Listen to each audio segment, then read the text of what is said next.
तो हेलो दोस्तों, स्वागत है आप लोग का एमएस ऑनलाइन क्लास में। तो आज हम लोग पढ़ने वाले हैं बिहार बोर्ड मैट्रिक परीक्षा 2026 के लिए संस्कृत का तीसरा चैप्टर, जिसका नाम है अलस कथा। ठीक है, क्या नाम है? अलस कथा। और जिसके राइटर हैं विद्यापति जी। ठीक है, जो कि मैथिली के प्रसिद्ध कवि हैं। ठीक है, और इसका आज हम देखने वाले हैं वन शॉट। ठीक है, मतलब एक ही वीडियो में पूरा चैप्टर को समाप्त करने वाले हैं। ठीक है ना, तो चलिए क्लास को स्टार्ट करते हैं। उससे पहले अगर आप लोग चैनल पर नए हैं तो चैनल को सब्सक्राइब कीजिए और बेल आइकन को प्रेस कीजिए। तो आज का जो हमारा क्लास चलेगा ये हमारा चलेगा 3 पार्ट में। ठीक है, कितना पार्ट में चलेगा? 3 पार्ट में चलेगा। तो 3 पार्ट कौन कौन सा हो जाएगा आइए देखते हैं। तो जो पहला पार्ट होगा इसमें, जो पहला पार्ट में हम इसका देखेंगे क्या, इसका हम देखेंगे सारांश। ठीक है, क्या देखेंगे? सारांश देखेंगे, जो कि किस लैंग्वेज में होगा? जो कि हिंदी लैंग्वेज होगा। ठीक है, हिंदी में हम इसलिए देखेंगे क्योंकि हमारा जो मैट्रिक परीक्षा होता है उसमें जो क्वेश्चन आता है संस्कृत का वो हिंदी भाषा में आता है। ठीक है, तो हिंदी भाषा में इसका हम सारांश देखने वाले हैं। और दूसरा स्टेप हो जाएगा, दूसरा स्टेप में इसका देखेंगे ऑब्जेक्टिव क्वेश्चन। ठीक है, और तीसरा हम देखेंगे इसका सब्जेक्टिव क्वेश्चन। ठीक है, तो इस तरह से हमारा क्लास क्या होगा? चलने वाला है। ठीक है ना, इस तरह से हमारा क्लास चलने वाला है। तो चलिए सबसे पहले स्टार्ट करते हैं सारांश। ठीक है, चलिए चलते हैं अपने स्लाइड पे। तो यहाँ पर हमारा फर्स्ट स्लाइड में देखिए कुछ लिखा हुआ है, तो यहाँ से हम आप लोग को समझाने की कोशिश करते हैं, जो कि हम हिंदी में पढ़ेंगे। इसका कहानी अलस कथा। ठीक है, चैप्टर का नाम क्या है? अलस कथा नाम है। और इसके राइटर कौन है, लेखक कौन है? तो विद्यापति जी। ठीक है, कौन है? विद्यापति जी, जो कि मैथिली के सबसे प्रसिद्ध कवि हैं। ठीक है, तो चलिए पढ़ते हैं। तो यहाँ पे लिखा हुआ है, यहाँ प्रस्तुत पाठ विद्यापति कृत पुरुष परीक्षा नामक ग्रंथ से लिया गया है। मतलब ये जो अलस कथा पाठ है ये विद्यापति का जो रचना है पुरुष परीक्षा यानी ग्रंथ है उसी से लिया गया है। ठीक है, तो अलस कथा कहाँ से लिया गया है? तो पुरुष परीक्षा ग्रंथ से। ठीक है, याद रख लीजिएगा यहाँ से।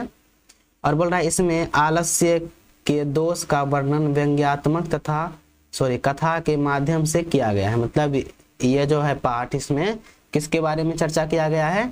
तो आलस्य के बारे में। ठीक है, आलस्य मतलब हो गया जैसे सुस्ती हो गया, काम चोरी हो गया, इस सब को हम आलस्य बोलते हैं। ठीक है, और ये किस प्रकार की कहानी है? तो यह है एक व्यंग्यात्मक कहानी। ठीक है, व्यंग्यात्मक क्या होता है? जिसमें व्यंग होता है। ठीक है, हंसी मजाक होता है, उसे हम व्यंग्यात्मक बोलते हैं। ठीक है, तो यह कथा किस प्रकार की कथा है? तो व्यंग्यात्मक कथा है।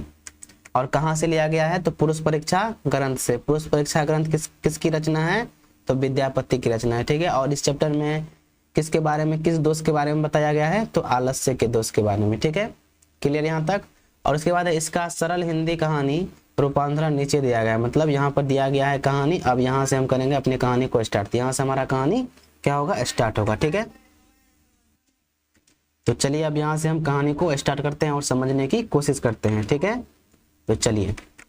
तो यहाँ पर लिखा हुआ है, मिथिला में वृषवर नाम का एक मंत्री था। मिथिला में वृषवर नाम का एक मंत्री था। तो ये कहानी कहाँ पे हुआ था? तो ये कहानी मिथिला में हुआ था। ठीक है, कहाँ हुआ था? मिथिला में हुआ था। मिथिला में किस नाम का मंत्री रहता था? तो वृषवर नाम का मंत्री। ठीक है, यहाँ से क्वेश्चन आता है कि मिथिला में किस नाम का मंत्री रहता था? तो वृषवर नाम का मंत्री रहता था। ठीक है, यहाँ तक क्लियर है।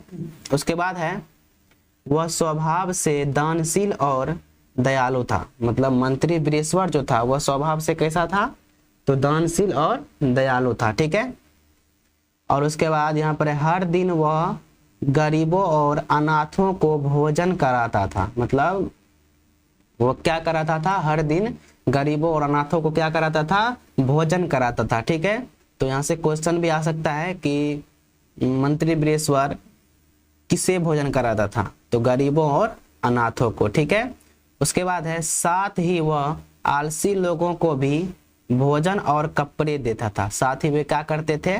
आलसी जो लोग होते हैं उसको भी क्या करते थे? कपड़े और भोजन देते थे। ठीक है, उसके बाद है, मंत्री की इस नीति से सुनकर बहुत से कामचोर धोखेबाज लोग भी वहां आने लगे। मतलब मंत्री जब बोले कि मैं गरीबों और अनाथों को भोजन कराऊंगा और साथ ही आलसियों को भी भोजन और कपड़े दूंगा, तो यह बात सुनकर जो कामचोर लोग होते हैं, आलसी लोग होते हैं, मतलब झूठे के आलसी जो होते हैं, वो भी सुनकर क्या करने लगा? मतलब यहाँ पर उसका लाभ उठाने आने लगा। ठीक है, अब आगे पढ़ते हैं। यहाँ पर आगे लिखा हुआ है, क्या लिखा हुआ है? चलिए देखते हैं। आगे यहाँ पर है, धीरे धीरे आलसी लोगों के बीच में धूर्त लोग भी आकर आलसी होने का नाटक करने लगे ताकि मुफ्त का भोजन और वस्त्र प्राप्त कर सके। मतलब धीरे धीरे क्या हुआ, मतलब आलसी लोग जो थे उनके बीच में क्या करने लगा, उनके बीच में धूर्त लोग भी आने लगा। मतलब झूठा आलसी जो था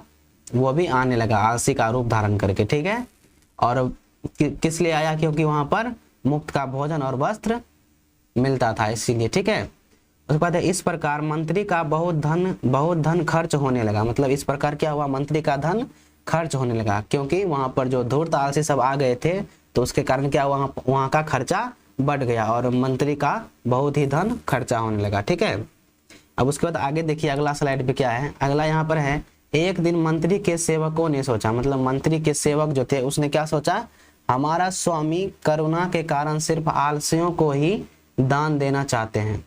मतलब मंत्री के सेवक क्या बोल रहे हैं, मतलब क्या सोच रहे हैं, मतलब हमारा जो स्वामी है, मतलब मंत्री के सेवक बोल रहे हैं हमारा जो स्वामी है वीरेश्वर मंत्री, वो करुणा के कारण किसको सिर्फ दान देना चाहते हैं, आलसियों को। लेकिन यहाँ पर हो क्या रहा है, यहाँ पर कपटी लोग भी आकर लाभ उठा रहे हैं, परंतु ये कपटी लोग भी लाभ उठा रहे हैं। मतलब यहाँ पर आकर कौन लोग लाभ उठा रहे हैं, कपटी लोग, जो झूठा आलसी था, ठीक है, वो भी यहाँ पर आकर वस्त्र अन्न प्राप्त कर रहे हैं, ठीक है। उसके बाद है, हमें इनकी परीक्षा करनी चाहिए। मतलब मंत्री के सेवक सोचते हैं कि हमें इन आलसियों की परीक्षा लेनी चाहिए। उसके बाद फिर उन्होंने क्या किया, किसने, तो मंत्री के सेवकों ने क्या किया, देखिए यहाँ पे लिखा हुआ है, रात में जब सभी आलसी लोग शाला में, मतलब आलसी शाला मतलब आलस शाला में सो रहे थे तो उन्होंने आग लगा दी। मतलब जब रात हुआ और सभी आलसी सो गए तो उसने क्या किया, जो अलसशाला में आग लगा दिया। किसने, तो मंत्री के सेवकों ने, ठीक है। मंत्री के सेवकों ने क्या किया, अलसशाला में आग लगा दिया। उसके बाद है, आग फैलती देख धूर्त लोग सबसे पहले भाग गए। मतलब जैसे जैसे आग फैलता गया धूर्त लोग जो था वो सब क्या किए, भाग गए, ठीक है। और उसके बाद कुछ आलसी भी डर के कारण भाग निकले। मतलब कुछ आलसी जो था, मतलब जो पूरा आलसी नहीं था वो भी क्या किए, भाग गए, ठीक है। उसके बाद है, लेकिन 4 व्यक्ति वहीं पर पड़े रहे और आपस में बात करने लगे। ये जो 4 व्यक्ति है यही क्या है, यही क्या है, यही है असली आलसी, ठीक है। क्या है, यही है असली आलसी। यही क्या है, यही है असली आलसी। असली आलसियों की संख्या कितनी है, तो 4 है, ठीक है। तो यही 4 व्यक्ति क्या क्या वहां पर पड़े रहे और आपस में बात करने लगे। मतलब जब मंत्री के सेवकों ने अलसशाला में आग लगाया तो धूर्त लोग वहां से भाग गए और जो कुछ आलसी भी थे वहां से क्या किए, भाग गए। लेकिन 4 व्यक्ति जो थे, मतलब जो 4 मेन आलसी थे, असली आलसी थे, वो क्या किए, भागने के बजाय आपस में क्या कर रहे थे, तो आपस में बात कर रहे थे, ठीक है। यहाँ तक क्लियर है।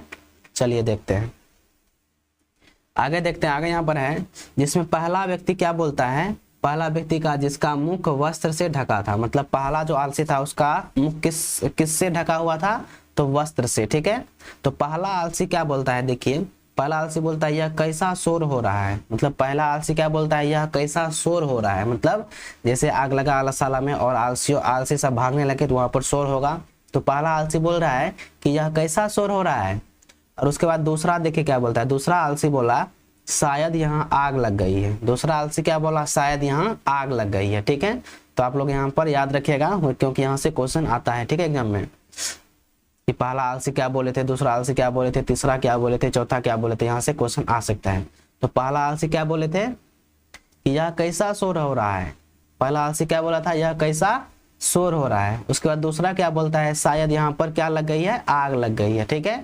और उसके बाद तीसरा बोलता है, कोई भी ऐसा धर्मात्मा नहीं है जो अभी भीगे हुए कपड़े लाकर हमें इस आग से बचाए। मतलब तीसरा बोलता है कि कोई भी यहाँ पर धर्मात्मा नहीं है जो अभी भीगे हुए कपड़े लाकर हमें इस आग से बचाए, ठीक है। उसके बाद चौथा आलसी क्या बोलता है, देखिए, अरे चुप रहो, तुम लोग कितनी बातें करते हो, मतलब करोगे, चुपचाप क्यों नहीं लेटे रहते। मतलब चौथा आलसी क्या बोलता है, अरे कितनी बातें करते हो, चुपचाप क्यों नहीं लेटे रहते। तो यहाँ पर चौथे चारों आलसी आपस में क्या बात कर रहे थे, पहला बोला यह कैसा शोर हो रहा है, दूसरा बोला शायद यहाँ आग लग गई है, तीसरा क्या बोलता है, कोई ऐसा धर्मात्मा नहीं है जो हमें भीगे हुए कपड़े लाकर हमें इस आग से बचाए। और चौथा क्या बोलता है, अरे कितने बातें करते हो, चुपचाप क्यों नहीं लेटे रहते। ठीक है, तो यहाँ पर चौथा आलसी, चारों आलसी का बाद क्या होता है, समाप्त होता है। और उसके बाद देखिए यहाँ पर क्या लिखा हुआ है, इस प्रकार वे चारों अपनी जगह से नहीं हिले, मतलब चारों अपनी जगह से नहीं हिले, सिर्फ बात कर रहे थे चारों आपस में। ठीक है, और इसके बाद जब मंत्री के सेवकों ने यह देखा कि वास्तव में ये ही सच्चे आलसी है, तो उन्होंने इन चारों को बाल पकड़कर बाहर निकाला। ठीक है, जब मंत्री के सेवक ने देखा कि वो लोग वहां से हिल नहीं रहे हैं, तो मंत्री के सेवकों को लगा कि यही चारों आलसी क्या है, सच्चा आलसी है। ठीक है, और उन्हें किस प्रकार से बाहर निकाला गया, तो बाल पकड़कर। ठीक है, बाल पकड़कर। ठीक है, तो क्वेश्चन आ सकता है कि चारों आलसियों को अल्लाह साला से कैसे निकाला था, तो कैसे, तो बाल पकड़कर। ठीक है, बाल पकड़कर या केस पकड़ के होगा। ठीक है, केस पकड़कर, ये दोनों ऑप्शन में से आ सकता है, तो आप लोग किसी में टिक कर सकते हैं। ठीक है, उसके बाद फिर उन्होंने कहा, जैसे स्त्रियों का सहारा उनका पति होता है, बच्चों का सहारा उनकी माता होती है, वैसे ही संसार में आलसी का कोई सहारा नहीं होता सिवाय दयालु व्यक्ति के।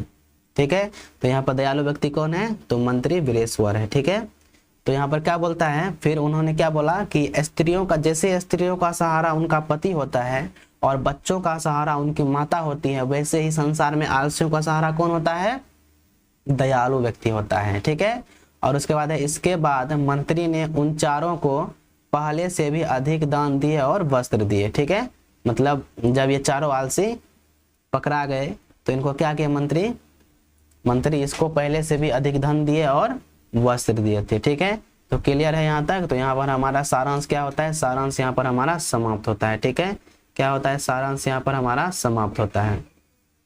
अब इसका हम देखेंगे ऑब्जेक्टिव क्वेश्चन। ठीक है, तो चलिए ऑब्जेक्टिव क्वेश्चन करते हैं, और आपके स्क्रीन पर पहला क्वेश्चन आ चुका है, तो इसका जवाब देने की कोशिश कीजिए। ठीक है, तो यहाँ पर पहला क्वेश्चन देखिए क्या है, पहला क्वेश्चन है कि पुरुष परीक्षा ग्रंथ के रचयिता कौन है। ठीक है, पुरुष परीक्षा ग्रंथ के रचयिता कौन है, ऑप्शन ए में है तुलसीदास, ऑप्शन बी में है विद्यापति, ऑप्शन सी में है कालिदास, ऑप्शन डी में है भास। ठीक है, तो पुरुष परीक्षा ग्रंथ किसके रचयिता है, मतलब इसके रचयिता कौन है, तो ये हो जाएगा विद्यापति। ठीक है, क्योंकि हम विद्यापति जी का चैप्टर पढ़ रहे हैं। विद्यापति कौन थे, तो मैथिली के प्रसिद्ध कवि थे। ठीक है, कौन थे, मैथिली के प्रसिद्ध कवि थे। ठीक है, मैथिली के प्रसिद्ध कवि थे। क्लियर यहाँ तक। और यह जो पुरुष परीक्षा है, इसी से क्या लिया गया है, तो इसी से अलस कथा लिया गया है। ठीक है, इसी का एक अंश है। ठीक है ना, चलिए आगे बढ़ते हैं। अगला क्वेश्चन यहाँ पर है, वीरेश्वर कौन था। ठीक है, वीरेश्वर कौन था, वीरेश्वर कौन था, राजा था, साधु था, मंत्री था, सैनिक था।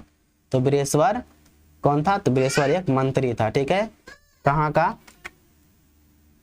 तो यहाँ पर वीरेश्वर कौन था, वीरेश्वर एक मंत्री था। वीरेश्वर कहाँ का मंत्री था, तो मिथिला का मंत्री था। ठीक है, कहाँ का, मिथिला का। और इसका स्वभाव कैसा था, तो दयालु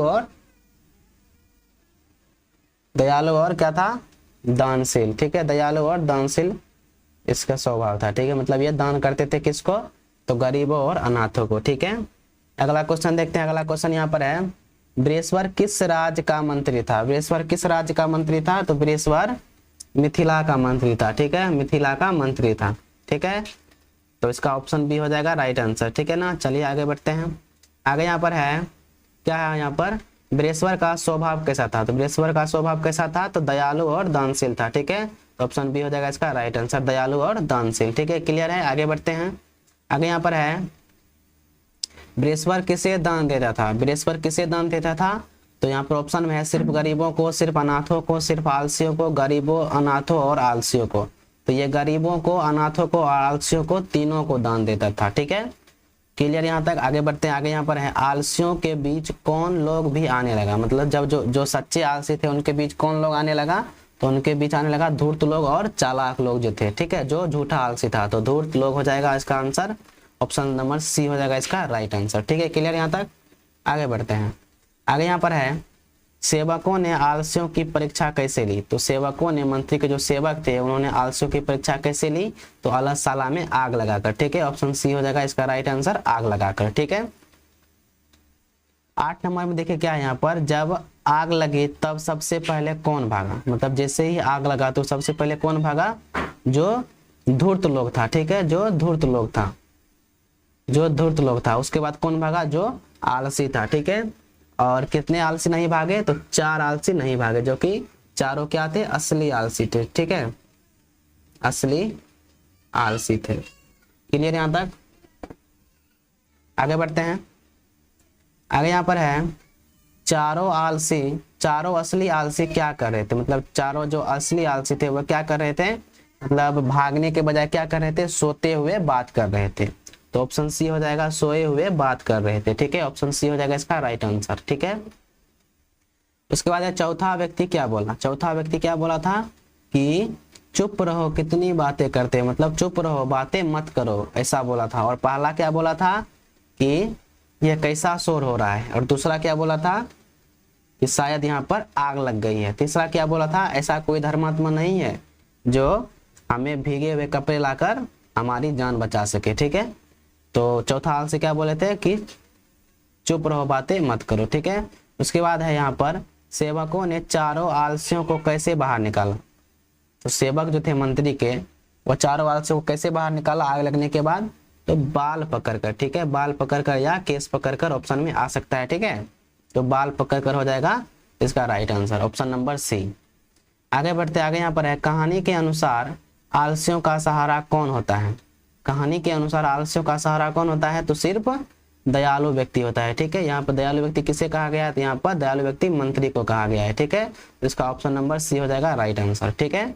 आगे बढ़ते हैं। आगे यहाँ पर अगला क्वेश्चन देखिए क्या है। अगला क्वेश्चन यहाँ पर है इन चारों को अंत में क्या मिला। तो चारों को अंत में क्या मिला, पहले से भी अधिक दान और वस्त्र मिला, ठीक है। तो ऑप्शन नंबर सी हो जाएगा इसका राइट आंसर। आगे बढ़ते हैं। आगे यहाँ पर है पुरुष परीक्षा ग्रंथ की विषय वस्तु क्या है। तो पुरुष परीक्षा ग्रंथ से हमें क्या देखने को मिलता है कि मानव के दोष और गुण की परीक्षा, मानव के गुण दोष की परीक्षा। तो ऑप्शन नंबर बी हो जाएगा इसका राइट आंसर, मानव के गुण दोष की परीक्षा, ठीक है। अगला क्वेश्चन देखते हैं। अगला क्वेश्चन यहाँ पर है इस कथा से क्या शिक्षा मिलती है। इस कथा से हमें यही शिक्षा मिलती है कि दान करते समय अपने बुद्धि का प्रयोग करना चाहिए, ठीक है। तो ऑप्शन डी में देखिए क्या है, दान करते समय विवेक आवश्यक है। विवेक मतलब क्या होता है, बुद्धि होता है, ठीक है ना। आगे बढ़ते हैं। आगे यहाँ पर है सेवकों ने आलसियों की परीक्षा क्यों ली। क्यों ली, क्योंकि धूर्त लोग और असली आलसी में भेद करने के लिए, मतलब पहचानने के लिए, मतलब इसमें कौन धूर्त आलसी है कौन असली आलसी है, इसकी पहचान के लिए क्या किए, परीक्षा लिए। क्यों परीक्षा लिए, क्योंकि मंत्री जो थे, मंत्री का बहुत सा धन खर्चा हो रहा था, जिससे उसके सेवकों को बहुत ही बुरा लगा और उनके सेवकों ने परीक्षा लेने की सोची, ठीक है। क्लियर यहाँ तक। आगे बढ़ते हैं। आगे यहाँ पर देखिए क्या है। अगला क्वेश्चन यहाँ पर है किस व्यक्ति ने कहा यह कैसा शोर हो रहा है। मतलब किस व्यक्ति ने कहा यह कैसा शोर हो रहा है, ठीक है। तो यहाँ पर है पहला, दूसरा, तीसरा, चौथा। तो पहला व्यक्ति क्या बोला था, मतलब पहला आलसी जो बोला था वो क्या बोला था कि यह कैसा शोर हो रहा है, ठीक है। तो पहला आलसी क्या बोला था, यह कैसा शोर हो रहा है, ठीक है। पहला क्या बोला था, यह कैसा शोर हो रहा है, ठीक है। और दूसरा क्या बोला था कि शायद आग लग गई है, शायद आग लग गई है, ठीक है। और तीसरा क्या बोला था, कोई धर्मात्मा नहीं है जो हमें आग से बचा ले।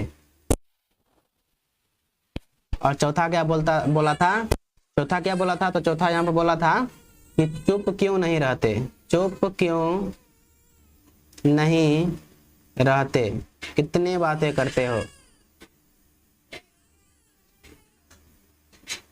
ठीक है। क्लियर है यहाँ तक। आगे बढ़ते हैं। तो अगला क्वेश्चन यहाँ पर है कि किस व्यक्ति ने कहा शायद यहाँ आग लग गई है। तो किस व्यक्ति ने कहा था, अभी हम तुरंत बताए थे, तो दूसरा व्यक्ति ने कहा था, ठीक है। तो यहाँ पर दूसरा हो जाएगा इसका आंसर, ठीक है। और अगला क्वेश्चन देखते हैं यहाँ पर। अगला क्वेश्चन यहाँ पर क्या है कि तीसरे व्यक्ति की क्या इच्छा थी। मतलब तीसरे व्यक्ति की क्या इच्छा थी, तो तीसरे व्यक्ति की इच्छा थी कि कोई भी भीगे हुए कपड़े लाकर इस आग को बुझा दे और हमें बचा ले। ठीक है, उसके बाद अगला क्वेश्चन देखते हैं। अगला क्वेश्चन यहाँ पर है कि यह कथा किस प्रकार से लिखी गई है। यह कथा किस प्रकार से लिखी गई है, तो यह कथा एक व्यंग्यात्मक कथा के रूप में लिखा गया है। ठीक है, तो ऑप्शन नंबर हो जाएगा कितना, ऑप्शन नंबर सी हो जाएगा। ठीक है, तो यहाँ पर हमारा ऑब्जेक्टिव क्वेश्चन समाप्त होता है। तो यहाँ पर टोटल 20 क्वेश्चन था, तो आप लोग अपना स्कोर बताइएगा। ठीक है, ठीक है ना। चलते हैं अब अपने सब्जेक्टिव क्वेश्चन की तरफ। ठीक है, तो अब यहाँ से हम देखेंगे सब्जेक्टिव क्वेश्चन। क्या देखेंगे, सब्जेक्टिव क्वेश्चन, जिसे हम लघु उत्तरीय भी बोलते हैं। ठीक है, लघु उत्तरीय प्रश्न बोलते हैं। ठीक है, तो चलिए यहाँ से हम देखते हैं। तो पहला क्वेश्चन यहाँ पर है कि वीरेश्वर कौन था, उसके स्वभाव की 2 विशेषताएं लिखिए।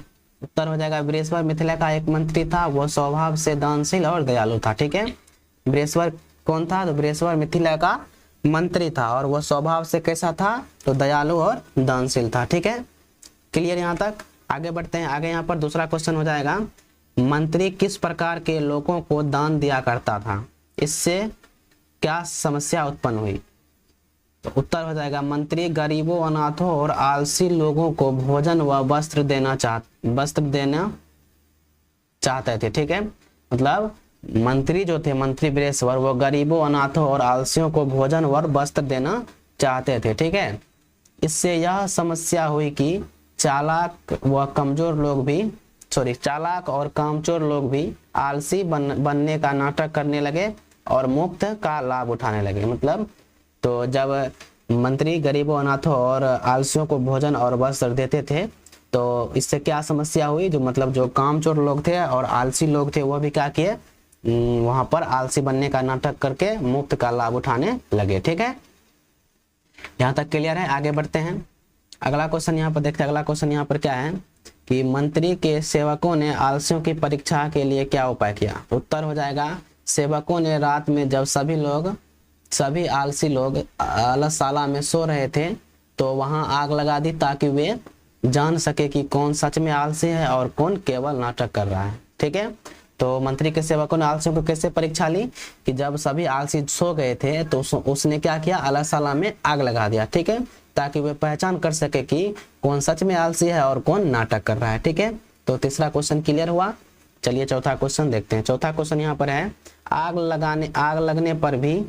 आग लगने पर लोगों की क्या प्रतिक्रिया रही। ठीक है, आग लगने पर लोगों की क्या प्रतिक्रिया रही, तो उत्तर हो जाएगा आग लगते ही धूर्त लोग सबसे पहले भाग गए, फिर कुछ आलसी डर के कारण भागे, परंतु 4 व्यक्ति ऐसा था जो वहीं पर पड़े रहे और बात करते रहे। ठीक है, पर अपनी जगह से हिले नहीं।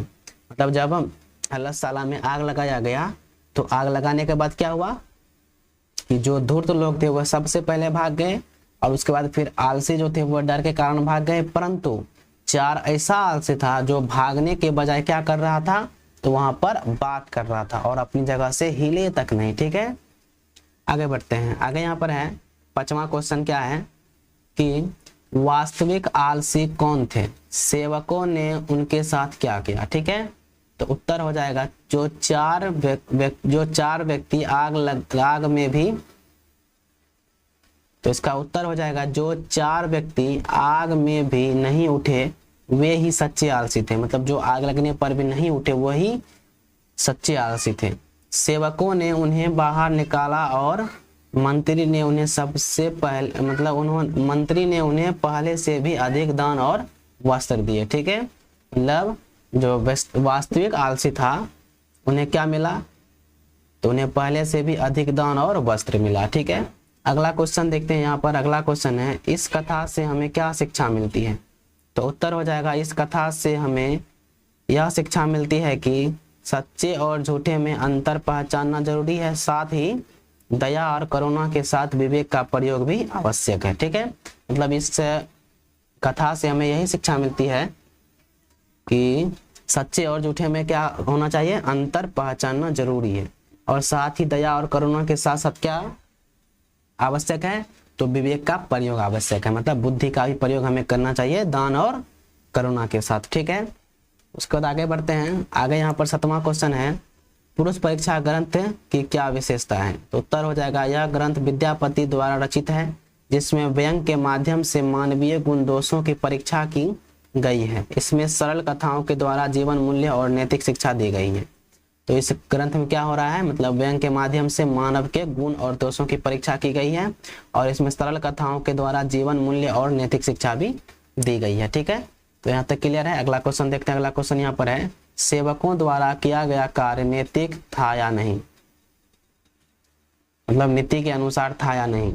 ठीक है, सेवक जो काम किए थे, अपने विचार व्यक्त कीजिए। तो उत्तर हो जाएगा सेवकों का कार्य नैतिक रूप से कठोर लग सकता है, परंतु उनका उद्देश्य सच्चे आलसियों की पहचान करना था, ताकि मंत्री का धन व्यर्थ ना जाए। यह एक बुद्धिमता उपाय है। मतलब सेवक जो ये कार्य किए थे अल्लाह सलाम जो आग लगाए थे, तो यह एक नैतिक रूप से कठोर लग सकता है, परंतु इसका उद्देश्य क्या था? जो सच्चे आलसियों की पहचान करना था। ठीक है, ताकि मंत्री का जो धन था वह व्यर्थ ना जा सके। और यह उपाय एक क्या उपाय है? बुद्धिमतापूर्ण उपाय, मतलब बुद्धि वाला उपाय है। ठीक है, आगे बढ़ते हैं। आगे यहाँ पर 7वां क्वेश्चन है, कितना हो जाएगा? 9 नंबर। चारों सच्चे आलसियों की बातचीत से उनकी मानसिकता का क्या पता चलता है? तो उत्तर हो जाएगा चारों सच्चे आलसियों की बातचीत से यह स्पष्ट होता है कि वे अत्यंत सुस्त, निष्क्रिय और निर्भर मानसिकता वाले थे। मतलब वो क्या थे? तो अत्यंत सुस्त थे और दूसरों पर निर्भर होने वाले मानसिकता वाले थे। ठीक है, और उसके बाद उन्हें अपनी जान बचाने की चिंता भी नहीं थी। उनमें से एक ने तो यह भी कहा कि कोई धर्मात्मा आए और गीले कपड़े लाकर इस आग को बुझाए। इससे पता चलता है कि वह पूरी तरह दूसरों पर निर्भर रहना पसंद करते थे और स्वयं कुछ भी नहीं करना चाहते थे। ठीक है, तो आलसियों की मानसिकता क्या थी? आलसियों की मानसिकता थी कि वह दूसरे पर निर्भर रहना पसंद करते थे, लेकिन स्वयं कुछ नहीं करना चाहते थे। ठीक है, क्लियर यहाँ तक? आगे बढ़ते हैं। आगे यहाँ पर 10वां क्वेश्चन क्या है? 10वां क्वेश्चन है, इस संसार में आलसी का कोई सहारा नहीं होता। इस कथन का आशय स्पष्ट कीजिए, मतलब अर्थ स्पष्ट कीजिए। ठीक है, उत्तर हो जाएगा इस कथन का अर्थ है जो व्यक्ति मेहनत नहीं करता, जो काम चोरी करता है, वह जीवन में कभी सफल नहीं हो सकता और ना ही उसका साथ कोई देता है। मतलब इस कथन का अर्थ क्या है? जो व्यक्ति मेहनत नहीं करता है, जो काम चोरी करता है, वह जीवन में क्या होता है? सफल कभी नहीं होता है और ना ही उसका कोई साथ देता है। ठीक है, उसके बाद है हर कोई उस व्यक्ति का साथ देता है जो परिश्रमी होता है। मतलब हर कोई किसका साथ देता है? जो परिश्रमी व्यक्ति होता है। ठीक है, उसके बाद है आलसी केवल दूसरों की दया पर जीवित रहता है। मतलब आलसी केवल दूसरों पर निर्भर रहता है, दूसरों की दया पर जीवित रहता है। और उसके बाद है यह कथन आलस्य के दोष को उजागर करता है और परिश्रम की महत्ता को दर्शाता है। यह किसकी महत्ता को दर्शाता है? तो परिश्रम की। मतलब हमें परिश्रम करना चाहिए और अपने काम को 100% करना चाहिए और आलस्य नहीं करना चाहिए। ठीक है, क्लियर है यहाँ तक? तो यहाँ पर हमारा चैप्टर क्या होता है? समाप्त होता है। ठीक है, तो आई होप आप लोगों को यहाँ तक अच्छा लगा होगा। ठीक है, अगर अच्छा लगा होगा तो अपने दोस्तों में शेयर कीजिए और इस चैनल को सब्सक्राइब कीजिए और मिलेंगे हम इसके बाद दूसरे क्लास में। तब तक के लिए बाय, टेक केयर।